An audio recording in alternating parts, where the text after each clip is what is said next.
ओम शांति। 31 मई 2023 के बाबा के महावाक्य हैं। सुनते हैं। प्रातः मुरली ओम शांति बाप दादा मधुबन। बाबा कहते हैं, मीठे बच्चे, तुम्हारे पर माया का पूरा पहरा है। क्या है? पूरा पहरा है। इसलिए जरा भी गफलत न करो। देही अभिमानी रहने की मेहनत करते रहो। आज का प्रश्न है, बाप के पास कौन सा भंडारा सदा भरपूर है? बाबा के पास कौन सा भंडारा सदा भरपूर है? उस भंडारे से स्वयं को भरपूर करने का साधन क्या है? कौन सा साधन है? तो बाबा उत्तर में बता रहे हैं कि बाप के पास पवित्रता, सुख, शांति का भंडारा सदा ही भरपूर है। स्थायी सुख व शांति चाहिए तो जंगल में भटकने की जरूरत नहीं। अगर स्थायी सुख और शांति अगर हम चाहते हैं तो हमें कहाँ भटकने की जरूरत नहीं है? जंगलों में। पवित्रता ही सुख और शांति का आधार है। पवित्र बनो तो तुम्हारे सब भंडारे भरपूर हो जाएंगे। बाप आते ही हैं बच्चों को पवित्र बनाने। बाप हम बच्चों को पवित्र बनाने के लिए ही आते हैं। वह है एवर पवित्र। वो कैसे एवर पवित्र है? आज का गीत है, न हमसे जुदा होंगे वो और न हम उनसे जुदा होंगे। ओम शांति। यह बच्चों का ही गाया हुआ गीत कौन सुन रहे हैं? बच्चे सुन रहे हैं। यह बच्चों की आत्माएं कहती हैं, अब बच्चों को देही अभिमानी बनना है, अर्थात अपने को आत्मा निश्चय करना है, न कि परमात्मा। न कि परमात्मा। जैसे सन्यासी लोग कहते हैं, आत्मा सो परमात्मा। क्या कहते हैं सन्यासी लोग? कि आत्मा सो परमात्मा। इसे उल्टी गंगा कहा जाता है। अब बाप समझाते, इतना समय तुम सब देह अभिमानी बनते आए हो, अब देही अभिमानी बनो। यह शिक्षा मिलती है वापिस घर जाने के लिए। फिर सत्युग में तो है तुम्हारी प्रारब्ध। सत्युग में हमें क्या मिल जाएगी? हमारी अपनी प्रारब्ध मिल जाएगी। जब यहाँ तुम देही अभिमानी बनते हो और बाप की नॉलेज को ग्रहण करते हो, फिर जाकर ज्ञान के प्रारब्ध का पाठ बजाते हो।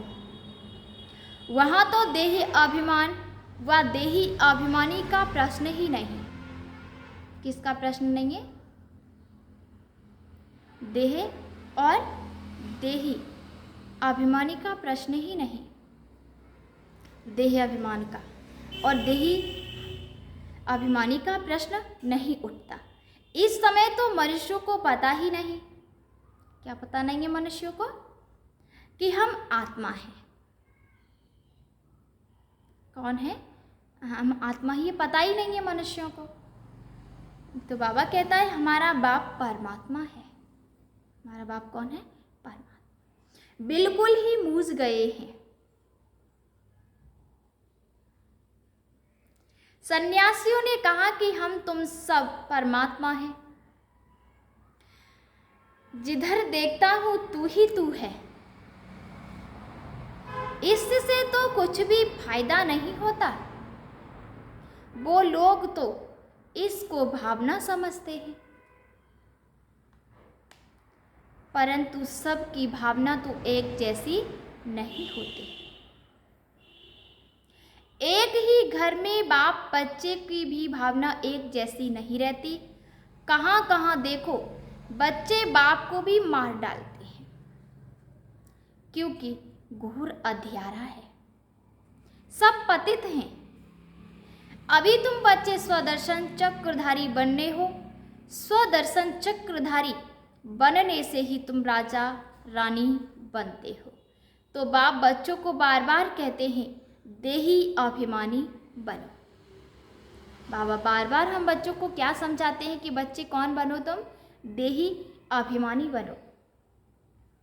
ऐसे समझो मुझ आत्मा को परमात्मा बाप अपना परिचय देकर के पढ़ा रहे हैं, हमारे संस्कार बदला रहे हैं। आत्मा ही संस्कार ले जाती है, शरीर तो खत्म हो जाता है। बाबा अभी हम आपके साथ ही योग लगाएंगे, यह हमारा वायदा कभी मिट नहीं सकता।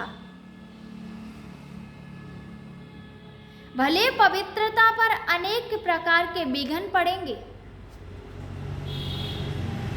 बहुत कुछ सहन करना पड़ेगा। बच्चियां कहती हैं, बाबा यह सितम सहन करूंगी। जैसे दुख के समय मुख से निकलता है ना, हाय राम, हे प्रभु, तुम तो ऐसे नहीं कहेंगे, हाय राम हाय प्रभु। तुम ब्राह्मण फिर बाबा को याद करते हो। बाबा हम दुख से कब छूटेंगी, हमको बहुत मारते हैं। गीता में भी कहते हैं, कितनी भी मार पड़ेगी बाबा आपकी याद कभी नहीं भूलेंगे। क्या कह देंगे? इतनी भी मार पड़ेगी लेकिन बाबा आपकी याद कभी नहीं भूलेंगे। हमको तो बाबा का ही बनना है। हमको किसका बनना है? बाबा का बनना है। बुद्धि का योग उनसे जोड़ना है। यह है सब समझ की बातें। ये किसकी बातें हैं? सारी समझ की बातें हैं। एक दिन ये सितम भी मिट जाएंगे। कुछ तो जरूर सहन करना पड़ता है। यह सब ड्रामा में नूद है। अबलाओं पर अत्याचार होते हैं। यह गीत भी देखो पहले से ही बना हुआ है, जिसका अर्थ कोई भी नहीं जानते। तुम्हारे शास्त्र जैसे के रिकॉर्ड बन गए हैं। सब कहते ऐसे तो कहाँ भी होता नहीं जो रिकॉर्ड पर अर्थ किया जाए। किस पर? रिकॉर्ड पर अर्थ किया जाए। यह तो फिल्मी रिकॉर्डर्स हैं, परंतु यह बाबा ने बनवाए हैं। तो बच्चों को इस पर समझाना चाहिए कि हमको पावन तो जरूर बनना है, बाबा के फरमान पर चलना है। मनुष्य तो जानते नहीं, वह तो शिव शंकर को भी मिलाकर एक कर देते हैं। श्री कृष्ण भी भगवान है, वह तो हाजरा हजूर है। जिधर देखो कृष्ण ही कृष्ण है, और हम जिधर देखें बाबा ही बाबा है। राधे के पुजारी फिर कहेंगे जिधर देखो राधे ही राधे। साईं बाबा के भक्त तो कहेंगे जिधर देखो साईं बाबा साईं बाबा। कितना अंधियारा है। यह फिर भी होना ही है, बना बनाया ड्रामा है। तुम कहते हो इस ज्ञान यज्ञ से विनाश ज्वाला प्रज्वलित हुई, तो कहते हैं तुम्हारे बाबा ने ऐसा यज्ञ रचा है जो विनाश करा देते हैं। क्या करा देते हैं? विनाश करा देते हैं। हम कहते हैं शांति हो जाए, तुम फिर विनाश कराते हो। रुद्र ज्ञान यज्ञ नाम तो है ना, यज्ञ रचा जाता है ब्राह्मणों से।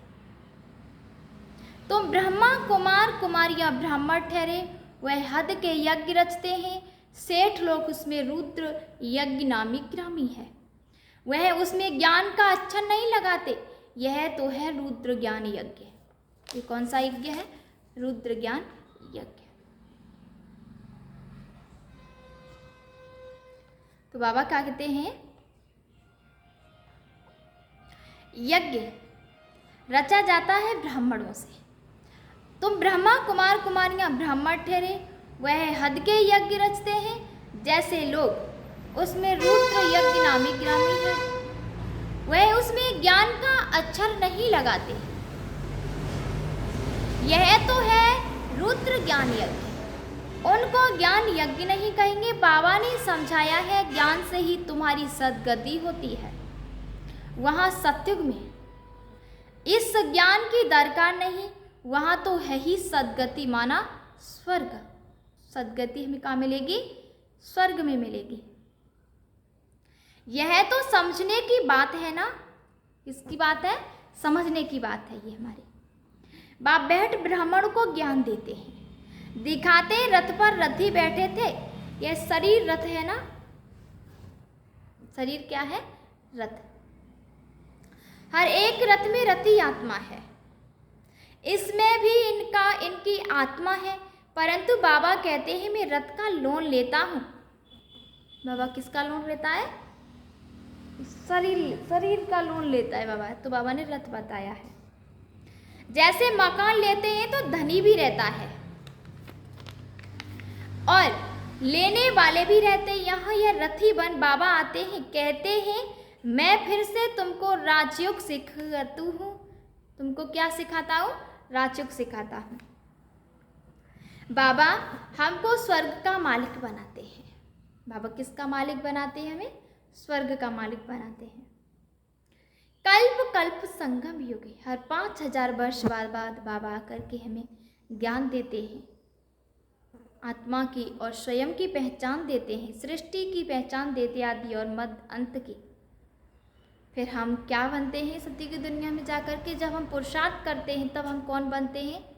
देवी और देवता बनते। अपनी माना राजा ही हमें मिल जाती है। जो जैसा पुरुषार्थ कर लेता है उसके अनुसार उसे उसकी प्रारब्ध मिल जाती है। कल्प एक अक्षर की भी भूल करने से कितने अवतार, कितने नाम लिख दिए हैं।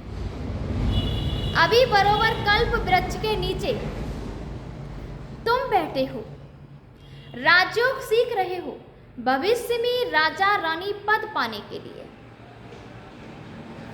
यहाँ तो करोड़पति पद्मापति है, इनका सब कुछ मिट्टी में मिल जाएगा। नेचुरल कैलेमिटीज आदि सब अचानक ही आएंगी। भूकंप, बाढ़ें भी कैसे आएंगी? अचानक आएंगी। पिछाड़ी में विनाश तो होना ही है। ढेर के ढेर बॉम्ब सबके पास हैं, वह ऐसे ही समुद्र में थोड़े ही फेंक देंगे।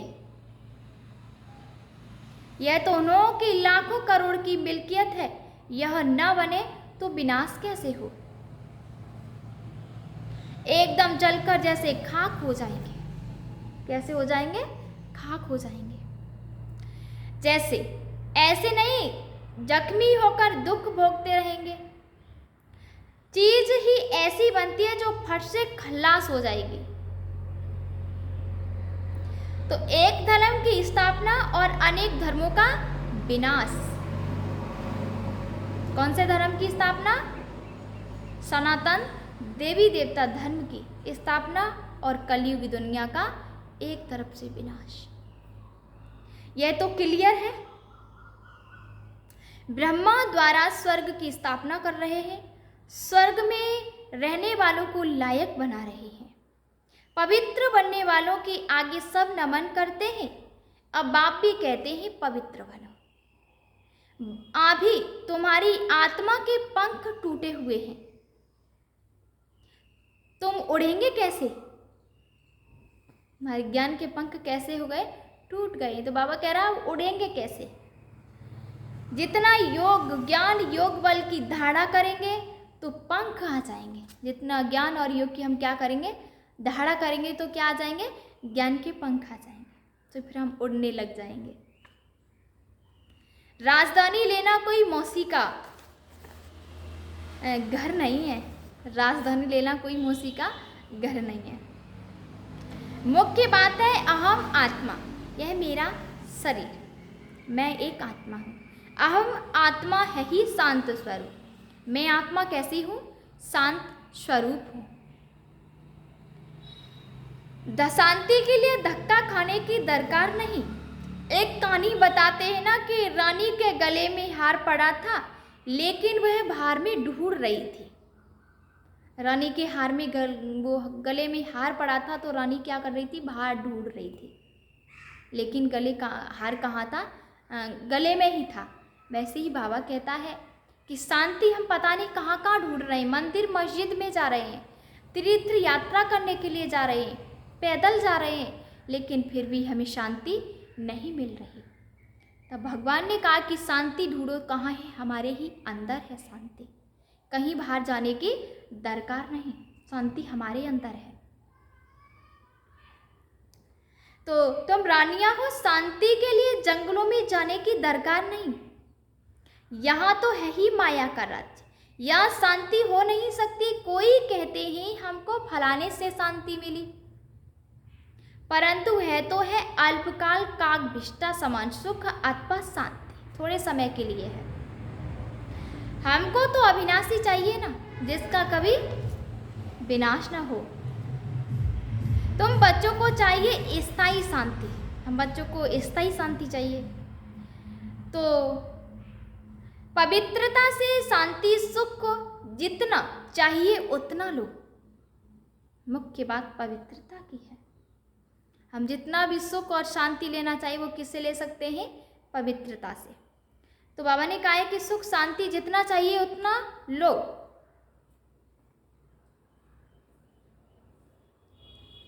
तो बाबा कहते हैं कि शिव बाबा का भंडारा है ना, जो एवर पवित्र है वही आकर सबको पावन बनाते हैं। क्या बनाते हैं? पावन बनाते हैं। सन्यासी तो समझते हैं आत्मा निर्लेप है, माना आत्मा के अंदर कोई भी लेप छेप नहीं है, ये कहते हैं। बाकी शरीर पर पाप लगता है। तो अब तुम बच्चे जानते हो पाप स्वर्ग की स्थापना करने वाला है। अर्थात रीति समझाने से समझेंगे कि बरोबर इन्हों को पढ़ाने वाला तो परमपिता परमात्मा है। कौन है? परमपिता परमात्मा, जिसको ही पतित पावन सद्गति दाता कहा जाता है। सभी को दुर्गति से सद्गति में ले जाते हैं। सद्गति तो बाप ही करेंगे ना, सद्गति कौन करेगा? बाप। उनको कहा ही जाता है सद्गति दाता, दुर्गति दाता तो नहीं कहेंगे ना, क्योंकि हम सभी आत्मा की वो क्या करते हैं? सद्गति करते हैं। और परमात्मा के सिवाय हमारी कोई भी सद्गति नहीं कर सकता, न गुरु न गुसाई।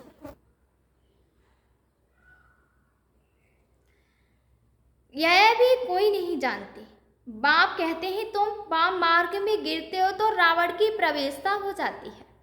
मंदिरों में बड़े बड़े काले चित्र राधे कृष्ण के रखे हैं, नाम ही रखा है श्याम सुंदर।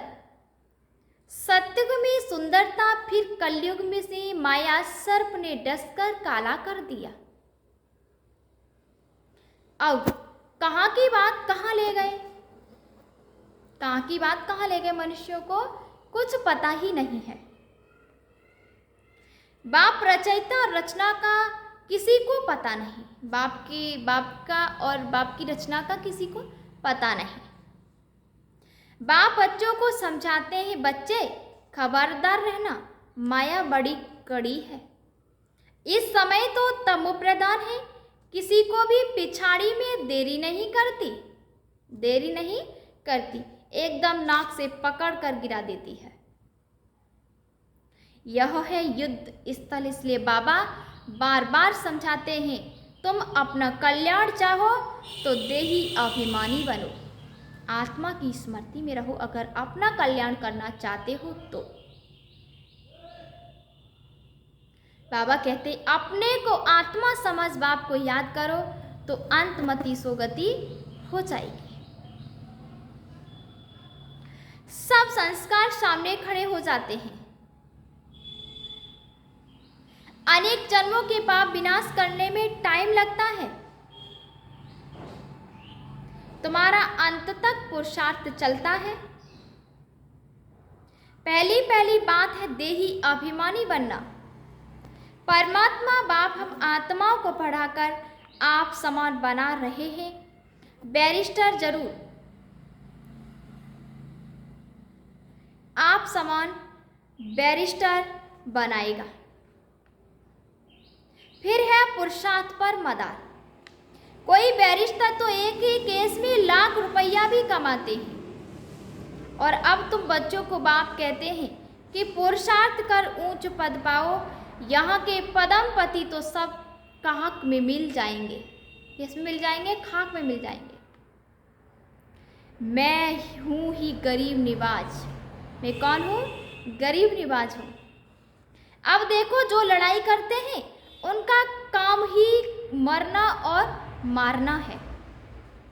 वह संस्कार ले जाते हैं, जन्म भले गृहस्थी के घर में लेंगे, परंतु फिर लड़ाई में चले जाते हैं।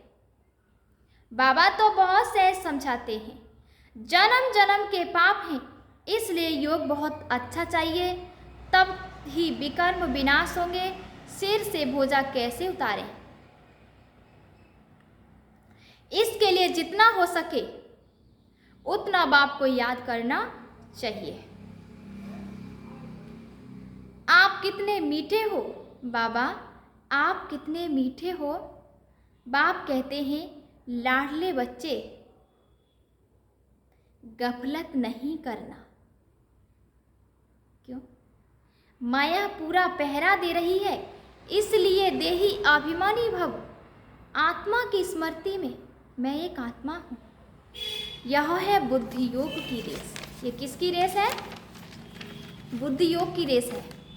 इसमें ही सब कुछ है। बाबा बार बार कहते हैं, अपना कल्याण चाहते हो तो योग बहुत अच्छा चाहिए, फिर बहुत हर्षित रहेंगे, खुश भी रहेंगे बहुत। हम ईश्वर की संतान हैं, हमको भविष्य के लिए बाप से वर्षा मिलता है। कलयुग में तो नहीं राज्य करेंगे, राज्य करना है सत्युग में। देही अभिमानी बनना है, बहुत बड़ी मंजिल है। देही अभिमानी बनना बहुत बड़ी मंजिल है। ऐसे थोड़े ही विश्व का मालिक बनेंगे, सितम भी बहुत सहन करने पड़ेंगे। कितनी बांधेली बच्चियां मार खाती हैं। आखिरी विजय तुम बच्चों की ही है। तुम सिर्फ बाप को की याद में रहो। तुम सिर्फ किसकी याद में रहना है? बाप की याद में। यह है योग बल, जो बाप तुम्हें एक ही बार सिखलाते हैं, जिससे तुम सारे विश्व के मालिक बनते हो और तो कोई बन ना सके। सारे ड्रामे में सर्वश्रेष्ठ पाठ लक्ष्मी नारायण का ही है। एक कहानी है ना कि दो बिल्ले आपस में लड़े, मक्खन बीच में कौन खा गया? बंदर खा गया। श्री कृष्ण के मुख में माखन दिखाते हैं। अब माखन की तो कोई बात ही नहीं, यह है स्वर्ग। इसमें सारी सृष्टि का माखन आ जाता है। इसमें सारी सृष्टि का काज क्या आ जाता है? माखन आ जाता है। बाप स्वर्ग का मालिक बनाते हैं। ऐसे बाप से तो कहाँ से भी भाग कर मिलना चाहिए। ऐसे बाप से तो कहाँ से भी भाग करके मिलना चाहिए। अच्छा, मीठे मीठे सिकील दे बच्चों प्रति माता पिता बाप दादा का याद प्यार और गुड मॉर्निंग। रूहानी बाप के रूहानी बच्चों को नमस्ते। हम सभी रूहानी बच्चों की रूहानी बाप दादा को याद प्यार और गुड मॉर्निंग। नमस्ते नमस्ते नमस्ते। शुक्रिया बाबा, शुक्रिया। आज की धारणा के लिए मुख्य सार है। पहली पॉइंट सुनते हैं कि बाबा ने क्या कहा है। पूरी मुरली का सार है कि मैं इस रथ पर विराजमान रथी आत्मा हूँ। किसके रथ में आए बाबा? ब्रह्मा बाबा के। वो चित्र लगा है ब्रह्मा बाबा का, तो उनके ही तन में कौन आए? शिव बाबा आए। इनका अपना रथ ही बनाया।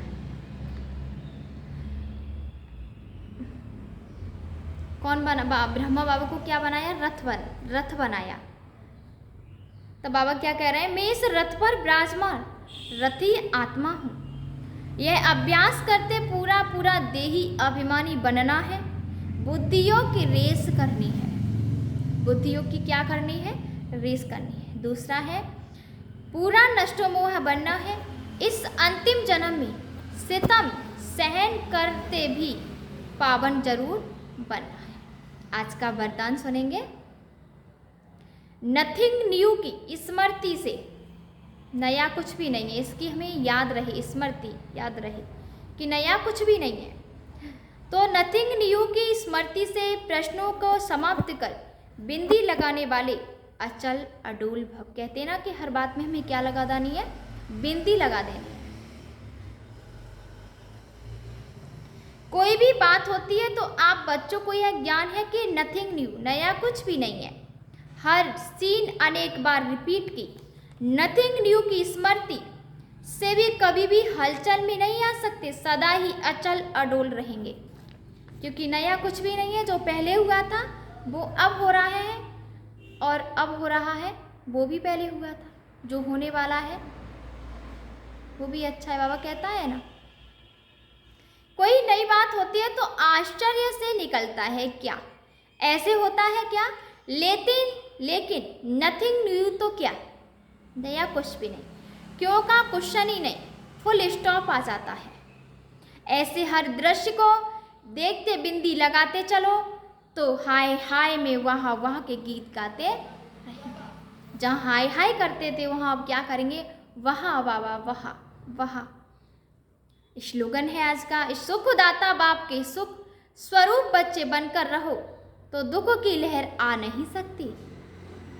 सुखदाता बाप के सुख स्वरूप बच्चे बनकर रहो तो दुख की लहर आ नहीं सकती। अच्छा, ओम शांति।